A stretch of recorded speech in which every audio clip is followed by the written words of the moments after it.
वाहिगुरू जी का खालसा वाहिगुरू जी की फतेह। जय भीम जय भारत धन गुरुदेव जय गुरुदेव। अज का पूर्णमासी का यह दिहाड़ा भारतीय संविधान के निर्माता डॉक्टर भीमराव अंबेडकर जी को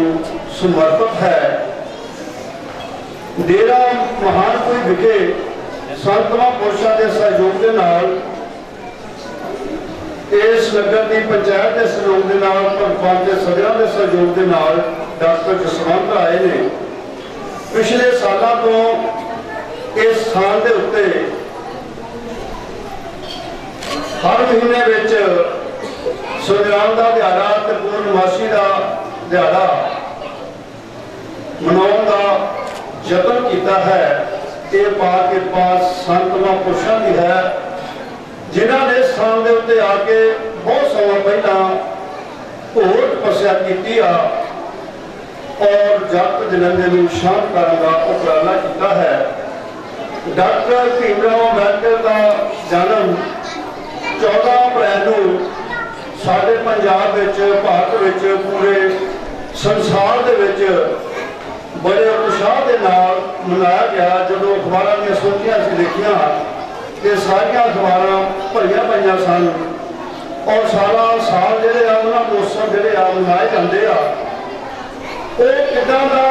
काला समा सी जदों मनुख नूं एक मनुख करके नहीं जानिया जाता सी। संसार के होर देश भी अजे भी इस चीज़ का शिकार है। साडे समाज दे विच 4-5 बच्चे 2-4 जातां दे इकट्ठे खेलते आ, उन्होंने कोई पता नहीं मेरी जात किहड़ी आ, पर जिद्दां जिद्दां वड्डे हुंदे आ जात पात दियां जिहड़ियां कंधां बहुत उच्चियां हो जांदियां और उन्हां बच्चों के हिरदे नूं जिहड़ियां हैगियां कोमल हिरदे नूं जिहड़ियां टुंबदियां। कितना चंगा होवे कि ये जात पात का जिहड़ा कलंक है ये दूर होवे। जात पात है तो जिहड़ा समाज आपां सिरजीए। तो मैं 2-4 लाइनां लिखियां कि किहो जिहा भारतीय समाज है जिस दे मथे तुकड़ा जाति कलंक पहरेदार है। जल मनुख सब बराबर हैं फिर क्यों कहा जाता आ धर्मी वाल्मीकि नाई शिंबा जट सैनी कुमार है। हिंदू कहता मंदिर जाना, सिख कहता गुरुद्वारे, मुला कहता मसीत वड्डी आ पादरी गिरजे द्वारे। लेकिन असीं इन्हां तो उच्चा उठ के इंसानियत का जो सिद्धांत है उसमें अपनाना मानस की जा सके एक पहचान को कबीर सिद्धांत संसार उत्ते लिबर्टी इक्वैलिटी फ्रेटर्निटी भ्रातरी साझ जी है वो तहत हौली हौली संसार के देश जोड़े आजादी वाल बढ़े। तो बचपन के जिस वेले स्कूल में पढ़ पाने वास्ते डॉक्टर भीमराव अंबेडकर को भेजा गया तो स्कूल के हेडमास्टर ने कहा जी ये बच्चा बहुत नीवी जाता है, मैं इसको स्कूल च दाखिल नहीं कर सकता। उन्होंने DC साहब को चिट्ठी लिखी पर वो कोई एक्शन नहीं किया गया। फिर उन्होंने बॉम्बे जाके English school doctor Bhimrao Ambedkar को दाखिल करवाया और अपने घरों अपनी बोरी लैके जाते सी, बकरे बहते सी। सख्त गर्मी सी, हनेरी सी, मीह सी, ऐन पैंदी सी। जो जीवनी पढ़ते आ गई बड़िया सोचों के विच जाते हाँ कि देखो एक अध्यापक कैसा होगा जिहड़ा उस बच्चे को गर्मी के बैठने वास्ते मजबूर करता सी। वो किदां दा मसीहा होगा, किदां दी महान आत्मा होगी जिन्हें सारिया तंगियां कोशियां दूर करके चीर के समुद्र को पार करके अपने मार्ग के उत्ते पहुंच के अपना झंडा जिहड़ा है बुलंद किया है। मुहम्मद इकबाल लिखता है तू ये वादे मुखालिफ से न घबराया का जे तो चलते हैं तुझे ऊंचा उठाने के लिए। तो उन्होंने इन्हों मंजिलों को बड़ा पार किया। देखो नाई जिहड़ा उन्होंने बाल ने कट रहा वो लाभ काले के प्रिंसीपल बने और जो PM सगा वो पानी उन्होंने नहीं पिला रहा सगा तो उन्होंने वकील भी बतरा करते थे। जो उन्होंने घड़े के पानी पीना यतन किया तो वकीला रोक दिता ये पानी साढ़े वास्ते आ तुहाडे वास्ते नहीं है। मैं सोचता कि साढ़े वर्गा इंसान होंदा उदा गम के नाल मर जाता। मैं इदा के देश में जी के की रहना है जिस देश के बंदे जोड़ा है पशु तो भैड़ा जोड़ा है समझा जाता है। किसी घर पर इशनान करने का अधिकार नहीं, मंदिर मसीत गुरुद्वारे में मत्था टेकने का अधिकार नहीं, पर उसने उन्होंने सारे स्थानों पर जाके अपना झंडा कढ़िया। सिर्फ कहिया यह सी कि क्यों नहीं फिर देश जिहड़ा है आज़ाद होया। इस तो पहला उन्होंने जीवन दी तीन प्राप्तियां संसार के लंदन में तीन कानफ्रेंसा हुई 1930, 1931, 1932 और 1932 उन्होंने जोड़ा है वो उन्होंने जीवन की बड़ी प्राप्ति है जिहदे तहत सानू पढ़न लिखन के अधिकार दिते गए और जब भी साडा देश जिहड़ा है आज़ाद हो गया। इस तो पहला इलैक्शन हुए तो फिर संसार की दूसरी जंग लग गई तो दूसरी बार इलैक्शन नहीं हो सके। तो मैं जात पात इन्होंने गलों अज के समय में ज़्यादा ना भावता होया सिर्फ यही दसना चाहता हाँ कि जे देश के विच ये पाड़े को आप खत्म कर देंगे। हिंदू के सिख का रौला है, मजहबी सिख अमृतधारी सिख का रौला है, किते कैथोलिक ते प्रोटेस्टेंट धर्म का रौला है, किते शिया ते सुन्नी का रौला है। जब इंसान एक है तो धर्मों के आप क्यों जगते हुए हाँ हर बंदे को अपनी इच्छा अनुसार किसी भी धर्म को मनने की आज़ादी है। लेकिन उस तो पहला असं इंसान होकर इंसान की कदर करिए, मनुख होकर मनुख की कदर करिए। मनुख का नाम फिर कम कमाई का जी नन्ना आखदा करिए निष्काम सेवा का भाव सागर लंघ जाएगा जी। खखा आखदा सदा खमोश रहिए नूरी भेद ने किसी को दर्शाईदा जी। तीनों मिलके पैगाम देंगे गुरदास सिंह मनुख हो के मनुख बन जाएगा जी, मनुख हो के मनुख बन जाएगा जी। तो गल की आप नवा साल 31 दिसंबर में मनाने नवा साल कहने तो पहला आप खुश आमदीद कहते हाँ। वो गरीब लोग जोड़े झुग्गियां झोंपड़ियों के बैठे कहते नारा उत्ते बैठे साडे देश के वसनीक अज तक समझदियां सरकारों ने उन्होंने करता नहीं कि उन्होंने बच्चे पढ़नगे कि बराबरता का स्थान जो उठाओगे अखिरी गिनती में हासिल करेंगे गुलामी के जीवन जोड़े है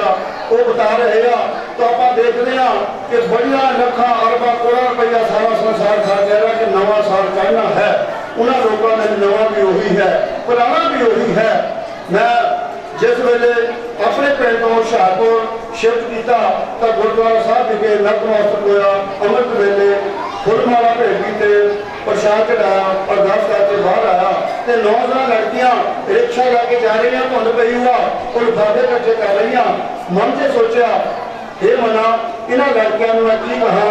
हैप्पी न्यू ईयर कहा वाहिगुरू का खालसा वाहिगुरू की फतेह कहा पर इन्होंने नहीं पता कि अज का दिन साढ़े वास्ते की लाहेजूब है। परमात्मा के नाल सवाल जवाब करता होया अपने घर तो आ रहा हाँ कि नवा साल मुबारक इंज आखा भुख नाल सताए लोगों नूं नवा साल मुबारक इंज आखा भुख नाल सताए लोगों नूं ये जश्न समागम सौंदे ने बस रजे पुजे लोगों नूं ये गिनती का एक पैमाना है। इंज दिन हफ्ता महीना साल होंगे जो रहना है वो रहंदे नहीं तो कमई के कितने शिकार होंगे ये गरीब साढ़े लैन सकता लोगों नवा साल मुबारक इंज आखा भुख नाल सताए लोगों नूं नवा साल मुबारक इंज आखा भुख नाल सताए लोगों नूं। 1947 में साडा देश आजाद हो गया। आजादी का मतलब संविधान ने इंतजार पर बड़ी सारी प्राप्ति थी एक समस्या थी आज का संसार ऐसे पेशा जिसे मृत्यु संविधान नहीं लिखा गया है उन्होंने संविधान का शहर में लिखा गया उन्होंने अपने जतन के नाम भारतीय संविधान लिखा जो गठन संविधान है आज तक साडा देशों के तहत काम कर रहा है।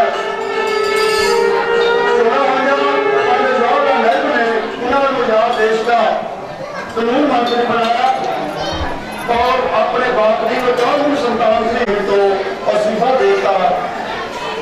जिला संविधान लिखा समूचे देश वास्ते है जो उन्होंने सलाम दिते सारी मनुखता वास्ते है। पढ़ाई कच्चे होना संघर्ष करना जीवन के वास्ते ये सारा वास्ते है। तो अज आप गुरु ग्रंथ साहब की शक्ल छाया के हेठ इकट्ठे होकर उन्होंने जन्मदिन मना रहे हाँ। तो संता श्री ग्रंथ साहब के पढ़ाए तो मैं अपने कार्यक्रम प्रलिखी करता लिखी है जो मुखातब बोलिया हाँ। तो बीबियां बच्चों बेनती गुरु नानक देव जी महाराज को मत्था टेकते हाँ। समुची मनुखता समुचे भक्तों संत महापुरुषों को आप मत्था टेकते हाँ। गुरबाणी की ओर उस तो पहला मैं तुहाडे पठाए कहा चौथी पातशाही ने कहा कि धन धन सो गुरस कहिए जो सतगुर चरनी जाए पिया। धन धन सो गुरस कहिए जिन हर नामा मुख राम किया धन धन सो गुरस कहिए जिन हर नाम सुने मन आनंद पिया धन धन सो गुरस कहिए जिन सतगुर की सेवा कर हर नाम दिया तिस सेवक को हाँ सत बलिहारी जो गुरसिख गुर के भाने चलिया गुरबाणी जो ओट आसरा बाणी का जो लिंदा ओट आसरा बाणी का जो लिंदा बाणी उसनूं सदा तारदी है ये दुखा कलेशां नूं दूर करदी पिछले कटदी अगले सवारदी है धर्म जात पिछे बंड कौन जेड़े धर्म जात पिछे बंड कौन जेड़े इस कर्म नूं बाणी फटकारदी है एक पिता एक इस्तेहाम भारत एक पिता एक इस्तेहाम भारत तन मन मनुखता धारदी है बड़े बाणी के अमल का होए पांदी उसका लोक पर लोक सवारदी है नाशपातियां का दमन दुखियां का हक सच के धार करवारदी है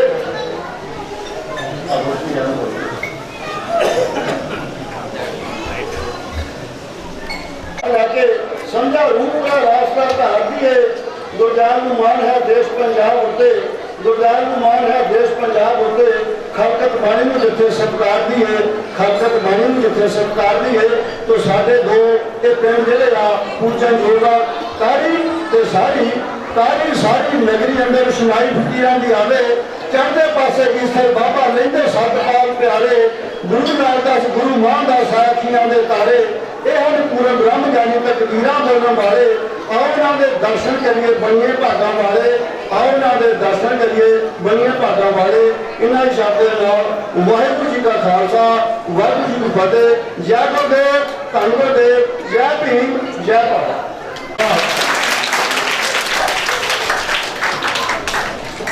जिन्हों ने इतिहास विचों टिप्पणियां लैके बाबा साहब की जिंदगी दीआं मुख घटनावां साडे नाल साझियां कीतियां साडे समागम के मुख मेहमान श्री राजेश बाघा जी पहुंच चुके हैं सानू उन्होंने पूरा इंतजार भी करना पिया क्योंकि पूरी पंजाब की शख्सियत है उन्हें पूरे पंजाब के एजुकेशन के पसारे बारे एजुकेशन में आ रही दिक्कतों बारे देखना होंगे SC/ST कमीशन के चेयरमैन हैं पंजाब के और पिछले काफ़ी समय तो लगातार उपराले कर रहे हैं साड़ी एजुकेशन सिस्टम के जी खड़ोत आई है उस खड़ोत को कितना तोड़िया जाए यूनीवर्सिटियों के विद्यार्थियों दी बढ़िया हुई फीसा मैं तो उन्होंने यूनीवर्सिटियों की लुट भी कहांगा बाघा साहब ने आप कोशिशा करके उन्होंने बेजदा करके काफ़ी हद तक जो समाज के लोड़वंद बच्चे आ चाहे किसी भी धर्म नाल संबंध रखते हो किसी भी जात नाल संबंध रखते हो उन्होंने बच्चों की पंजाब सरकार के पासों मदद करवाई है तो उन्होंने नाल डॉक्टर जसवीर सिंह जी आए हैं अमरीक सिंह जी आए हैं उन्होंने भी मैं समुची टीम का धन्यवाद करता बलविंदर सिंह जी सरपंच पिंड के बनौली इन्हों के सहयोग के नाल असीं संपर्क किया बाघा साहब के नाल वो भी पिछले काफ़ी सालों को साडे नाल जुड़ के इन्होंने लोड़वंद विद्यार्थियों की मदद वास्ते उपराले करते हैं मैं इन्हों का भी धन्यवाद करता अपने नगर में आने से सो हुण मैं आप ज़्यादा समा ना लेना होया क्योंकि समा काफ़ी हो गया विद्यार्थियों की सिटिंग काफ़ी हो गई मैं महसूस कर सकता इस गल सो मैं बेनती कर रहा हाँ कि बाघा साहब कि सर प्लीज़ तुसीं मंच पर आओ और अज जो असीं बाबा साहेब का जन्म दिवस असीं पुन्निया सर मना रहे हैं पिछले काफ़ी सालों को और अज का पुन्निया का दिहाड़ा असीं डॉक्टर भीम राव को समर्पित किया और इस दिहाड़े के उपर पहली तो लैके 10वीं जमात तक जो विद्यार्थी फर्स्ट सैकेंड और थर्ड आए हैं एजुकेशन के विचों अपनी जमात के विचों वधिया प्राप्तियां कीतियां असीं उन्होंने सन्मान करना है सो इस सन्मान के मौके तुसीं साडे विद्यार्थियों को कोई ना कोई सुनेहा जरूर दिओ बाघा साहब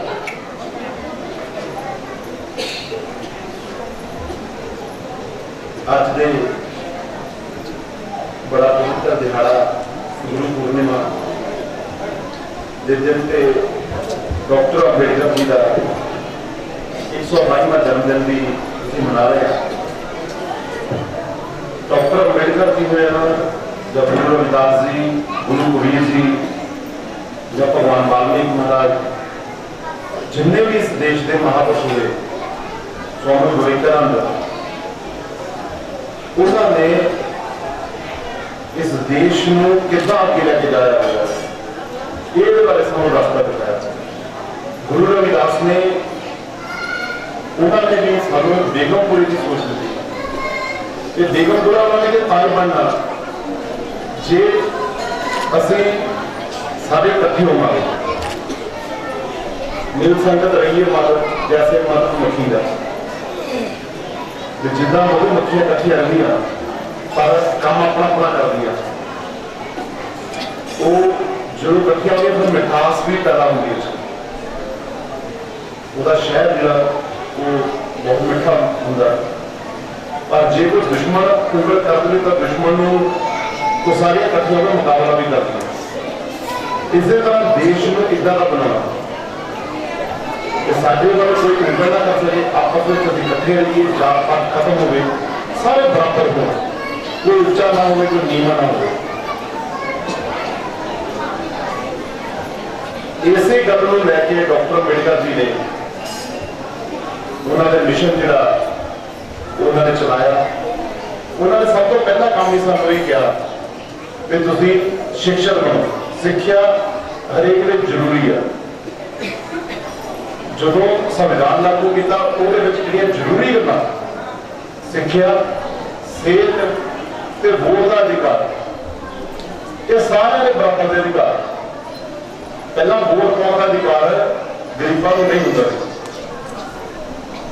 उन्होंने कहा वोट पाऊंगा चाहे औरत चाहे मर्द पहला औरतों को सभी कर दिता जाता है पढ़ाई तो दूर रखा जाता है। इसी तरह जितना गरीब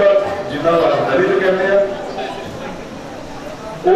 पढ़ाई तो दूर रखे जाते थे पर डॉक्टर अंबेडकर जी ने कहा कि किसी टाइम से दुनिया के सब तो बड़ा वधिया देश जिथे लोग आके शिक्षा लेते थे वो भारत से इतने की नलंदा यूनिवर्सिटी जी बिहार के बहुत बड़ी यूनिवर्सिटी जाओ बिहार पटना शहर का नाम पुराना नलंदा शहर से वो महाराजा अशोक की राजधानी भी थी तो यूनिवर्सिटी भी थी जी दुनिया की सब तो पुरानी यूनिवर्सिटी महाराजा अशोक साडे जो हुए गुरु रविदास जी उन्होंने का कुल च हुए अभी राजे महाराजा की का संतान इस देश को बनाने वाले असी हैं।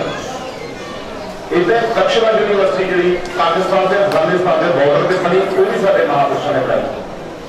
पर बाद में सानू पढ़ाई को दूर कर दिता गया दूर ही नहीं किया उन्होंने कहा जो पढ़ो तो भी करना सिक्का पाओ सिक्का ना पाओ जे कोई बोलता तो जीव करते इन्हें बिल्कुल कीते जिहड़े इतिहास लिखने वाले थे वो गुरु गीता बोले कर देते पर हौली हौली गुरु रविदास जी उन्होंने दस किया भाई ये भी बराबर का अधिकार चाहिए उन्होंने राजे समझाया तो गुरु रविदास जी ने उस टाइम से 52 राजे उन्होंने 52 राजा ने अपना गुरु मनिया यानी कि एक देश का एक प्रधानमंत्री हिंदुस्तान का एक प्रधानमंत्री किसी ने गुरु मतलब बहुत बड़ी गल है उन्होंने 52 राजे क्योंकि उन्होंने वो जो राह दिखाते थे वो बाकी ने कोई दिखा सकता नहीं जिन्हें पूरे सतगुरु जी उस टाइम से गुरु रविदास जी उन्होंने राजा को दसिया तो यही गल डॉक्टर अंबेडकर जी ने कहा संविधान के रूप में पैदा कर दी कि हरेक लिए शिक्षा जरूरी है। ये 1952 के उन्होंने बड़ा जोर दे के गल की सी शिक्षा हरेक को मिले ये संविधान में लिखा भी सी जिहड़ा आके बाद सुप्रीम कोर्ट को सरकार को कहना पाया ये वास्ते एक्ट बनाओ राइट टू एजुकेशन एक्ट वो डॉक्टर अंबेडकर जी की बदौलत बनया जिहड़ा हरेक व्यक्ति को शिक्षा जरूरी है अज पहली तो लगे 8वीं तक बच्चे जो फ्री पढ़ते हैं वो डॉक्टर अंबेडकर जी की बदौलत है। उस तहत एक स्कीम चल रही है पोस्ट मैट्रिक स्कॉलरशिप स्कीम कि डॉक्टर अंबेडकर जी की सोच को जी उन्होंने लड़ी चलाई थी वो समय समय के मुताबिक सोच करके ये 2007 की स्कीम थी वैसे तो 1952 को चल रहा है जो कॉलेज जो प्राइवेट कॉलेज नहीं है कोई भी जिसे माँ बाप की इनकम 2.5 लाख रुपये घट है, उन्हें MBBS करनी है, उन्हें इंजीनियरिंग करनी है, नर्सिंग करनी है, कुछ भी करना, वो पैसे भारत सरकार ते पंजाब सरकार दिंदी है। तो 2010 असीं सरकार को कह के एक नोटिफिकेशन जारी कराया सी कि जे बच्चे को पैसे ही सरकार ने देने हैं तो कॉलेज में, तो वो पैसे ले ही ना जान, क्योंकि 7-8 लाख रुपया लगता। MBBS 64,000 बच्चे का फर्क पै गया, जिहड़ा पहला ये बच्चों को पता ही नहीं। पर हले भी असीं चाहुंदे हां इहदे विच भी घੱਟੋ घੱਟ 5 लाख तो उपर असीं बच्चों को पढ़ाईए, जिन्ने पर तुहाडा बच्चे वो साडे बच्चों का भला होगा। एक सरकार ने ये भी गया जिहड़ा 2.5 लाख तो इनकम है, उन्होंने ST की 4.5 लाख इनकम कर दी है। अभी उन्होंने कहते ये भी SC की भी इनकम जी है 4.5 लाख कर दी है। कल मेरा राजकुमार बेकर जी दिल्ली के वाइस चेयरमैन अभी गुजरते इकट्ठे हुए थे, उन्होंने क्या उन्होंने क्या भी अभी जल्दी ही भारत सरकार को SC वास्ते भी नोटिफिकेशन फ्रेम करवा रहा है, ताकि पर मैं तो उन्होंने 4.5 लाख भी थोड़ा, क्योंकि जो 7 लाख बच्चे की एजुकेशन से लगता जो 4 लाख कमाऊंगा पढ़ा के करो, जो 2 बच्चे कमाए तो पढ़ा नहीं सकता। इस वास्ते घੱਟੋ घੱਟ जी 10 लाख सालाना इनकम है तो स्कीम लिया जाए ताकि सारे बच्चे पढ़ सकते। एक भारत सरकार ने ये भी किया क्योंकि डॉक्टर अम्बेडकर जी ने ज्यादा बच्चों से बहुत जोर दिता एजुकेशन में, खास करके बच्चियों को। मैं पिछले भारत सरकार की मंत्री जी शहर का उन्होंने मिला सी, तो उन्होंने कहा भी जिनके SC OBC ते घट गिनती वो शामिल है। अभी उन्होंने कहा कि लड़कियां वो जनरल कैटेगरी लड़कियां उन्होंने भी शामिल करो, ताकि जो जनरल गरीब बच्चे हैं वो भी शिक्षा प्राप्त कर सकें। असं चाहते भी डॉक्टर अम्बेडकर का सपना हरेक को शिक्षा गरीब को मिले, वो अधिकार हरेक को मिले, वो पूरा कर देंगे। उन्होंने क्या जल्दी भारत सरकार की चिंता करके करूंगी, जो हो जाता तो मैं लगता कि साड़ी डॉक्टर अम्बेडकर जी ने छोटी श्रद्धांजलि है एजुकेशन में। जो बच्चे पढ़ लिखे जाएंगे अज प्राइवेट युग अगे सरकारी नौकरियों पक्का कोटा होता भी इतने परसेंट लैने, पर हम एजुकेशन के हिसाब से सब कुछ प्राइवेट होता जा रहा है। Private bank, private transport, private बड़े बड़े मॉल, हरेक काम प्राइवेट। जिन्ने तुम पढ़े लिखे हैं तो उस हिसाब की नौकरी मिलनी है, ना कि तुम्हें कोटा मिलना जो शेड्यूल करना तो 19% रखना, जनरल तो 19% रखना। जो जनरल घट पढ़िया तो कोई मैं मैनेजर बनना, वो क्योंकि मैं सिक्योरिटी गार्ड लग सकता, पर तू मैनेजर नहीं बन सकता। शेड्यूल का अच्छा पढ़े लिखा तो मैनेजर भी बन सकता। उत्थे तारी सिर्फ एजुकेशन तो साढ़े को बच्चों वास्ते सिर्फ एक ही गरीब बात है सभी अपने बच्चों को सब तो पढ़ा लीए ताकि उन्होंने आने वाला जीवन जो वो बढ़िया बनता है। वो पिंड तलवाना का कोई रिश्तेदार बच्चा पढ़ने वाला 10वीं तो बाद बढ़िया पढ़ सकता तो उन्होंने स्कीम बारे दसो जे कि दिक्कत है तो डॉक्टर साहब है सरपंच साहब बैठे हैं ऑलरेडी मेरे नाल काफ़ी काम कर रहे हैं। अभी अगे हुशियारपुर की ऑर्डर चैकिंग भी की है तो ये सारे जिन्हें नौजवान मेरे नाल लगे इन्होंने कभी भी मिलकर इन्होंने एप्लीकेशन दे सकते मैनू दस सकते हैं ताकि किसी गरीब को जो शिक्षा मिल जाए साडा महापुरुषों का जन्मदिन मनाना समझा के सफल हो गया। कल जन्मदिन मनाना नहीं गल करनी सानू सारे थोड़े काम करने होंगे, जो काम करेंगे तो समाज का भला भी होगा तो महापुरुष भी साढ़े आशीर्वाद रखेंगे कि साढ़े दसे हुए रास्ते चल रहे हैं तो उन्होंने दसे हुए रास्ते इन्हीं है अभी अपने समाज को अगे लेके जाइए। जो समाज अगे जाऊगा देश अगे जाऊगा, देश अगे जाऊगा तो अभी जो सोचते थे कि किसी टाइम से दुनिया के इस देश में सब अगे लेके जाना तो अगे जा सकते वो शिक्षा तो बगैर नहीं हो सकता क्योंकि जिस तरह हमने पहला गुरबाणी की गल दस रहे थे बड़ी वधिया गल उन्होंने करता बहुत वधिया पढ़ी पर अखर के ज्ञान तो बगैर भी अभी पढ़ ही नहीं सकते। वो बुक पढ़ी उन्होंने कुछ लाइट मारी पढ़ी चल के नहीं पढ़ रहे जबकि उन्होंने अखर का ज्ञान लाइट पई तो उन्होंने बुक दोबारा बुक कितनी सोहनी पढ़ी तो जे ये पढ़े लिखे ना होते तो शायद ना पढ़ते नहीं वधिया करता पढ़े लिखे तो कविता पढ़ गया बहुत वधिया लगा। इस तरह जिन्ने भी गुरबाणी पढ़ते हो पढ़ के सर्टिफिकेट पा रहे ते अखर का ज्ञान होगा, तुहानू अपने हकों का भी पता लगेगा, तुसीं संविधान भी पढ़ सकते हैं, किसी भी दुनिया के ग्रंथ को पढ़ सकते हैं, किसी भी गल को समझ सकते हैं। पर बच्चे को पढ़ाना बहुत जरूरी है, खास करके बच्चियां ये अज के दिन से जो कार्यक्रम हर साल करना है, पिछली बार गया बड़ा वधिया लगा, क्योंकि एजुकेशन को लैके बहुत घट इस तरह के कार्यक्रम डेरिया के होंगे। इस लिए ये डेरा भी बहुत बड़ा बनाई का पत्र है। डॉक्टर अम्बेडकर जी के एक कार्यक्रम आते भी बच्चों को नाल सम्मानित भी करते। ये पिंड में मैं अपने को बहुत बहुत बधाई देना, ताकि जितने प्रोग्राम वाले टीम आ सारे मेरे को बहुत बहुत बधाई है भी तुम बहुत चंगा कार्य करते हैं। ये वाकई डॉक्टर अम्बेडकर का कार्य है बच्चों को शिक्षा के प्रेरित करना। तो वो जोड़े भी बच्चे है वो चाहे एससी या जनरल सारे लोग समान पिछली बार भी किया, इस बार भी लगता लिस्ट उस हिसाब की हुई है। तो वो मैंने गल बहुत वधिया लगी क्योंकि डॉक्टर अम्बेडकर की विचारधारा आई है हरेक को शिक्षा मिले, उन्हें मान सम्मान मिले, सारे की बराबर मिलेगी। ये देश एक कर देंगे ही साडा राजनीति में आने का फायदा, ही साडा समाज में काम करने का फायदा। अज अभी जिथे अपने बच्चों को पढ़ा रहे तो नाल अगे जो मैं भी सरकारी स्कूल पढ़िया अभी घर होंगे सी तो माँ बाप कहते बस देर तक रोटी खा, रोटी खाने पर पहले स्कूल का काम करना, थोड़ी देर रेस्ट कर, बस खेल चले। पर अज माँ बाप ध्यान रख दे रहे जो तुम बच्चे पर ध्यान रख दोगे तो वो कितने न कितने गलत सोसाइटी जा सकता। पहला तो वो बच्चे उत्ते जरूरी है कि माँ बाप का ख्याल रखना। बच्चे एक मैं कहानी पढ़ रहा कि एक बच्ची थी, वो डेली उसके पिताजी 10 रुपए देते 10 रुपए देंगे सी